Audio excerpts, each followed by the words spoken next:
Bonjour et bienvenue dans le deuxième épisode de votre chaîne Prépa Retraite, exclusivement consacrée au système de retraite en France.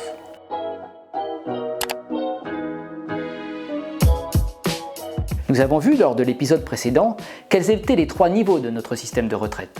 La retraite de base, la retraite complémentaire et la retraite supplémentaire. Nous savons aussi qu'il existe aujourd'hui en France 42 régimes. Des régimes par répartition qui brassent plus de 320 milliards d'euros par an et qui sont de taille extrêmement variable. Ces régimes sont le fruit de l'histoire sociale de notre pays. Et c'est cette histoire que nous allons aborder maintenant.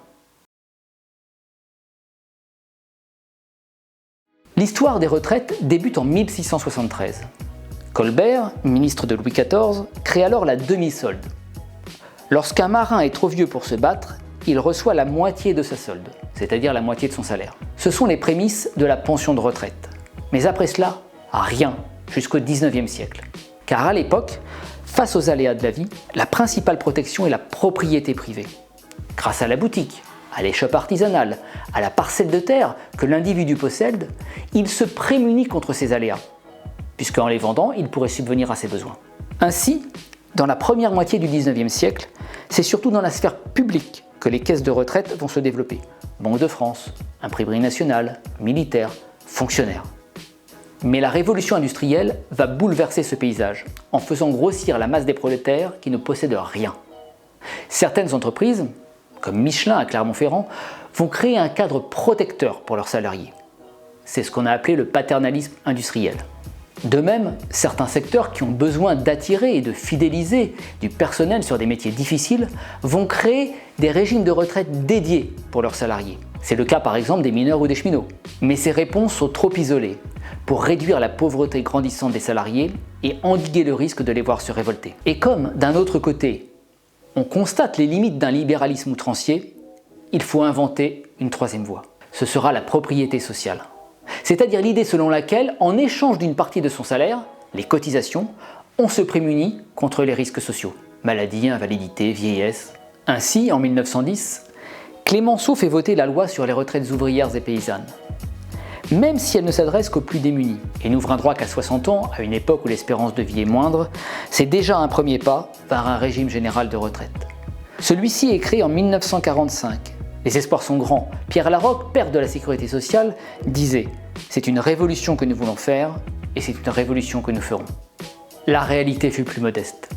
Et du système universel de retraite espéré, il reste peu. Le secteur agricole obtient son exclusion définitive.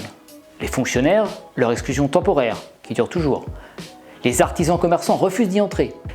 Et les régimes spéciaux veulent conserver leur système plus favorable. Au final, ce régime général ne concernera que les salariés non agricoles de droit privé. Mais la généralisation depuis de ce salariat fait que ce régime ne va cesser de grossir.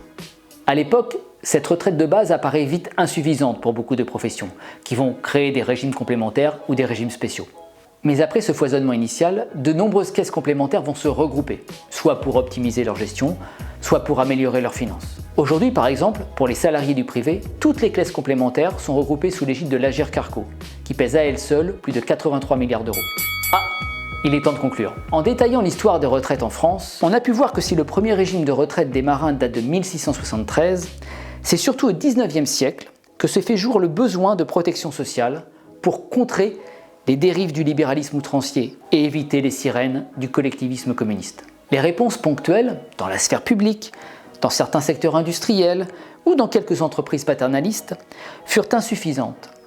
Et c'est bien la création de la sécurité sociale, incluant un régime général de retraite en 1945, qui va radicalement changer le paysage pour aboutir aujourd'hui aux 42 régimes de retraite que nous avons évoqués dans notre précédente vidéo. 42 régimes sans compter ceux qui ont disparu. 42 régimes différents les uns des autres. Certains ont plusieurs siècles d'existence, d'autres quelques décennies seulement. Mais avant d'entrer dans le détail de leur fonctionnement, nous ferons un état des lieux des retraites en France, pour bien en comprendre les enjeux et en mesurer les déficits. Alors à la semaine prochaine!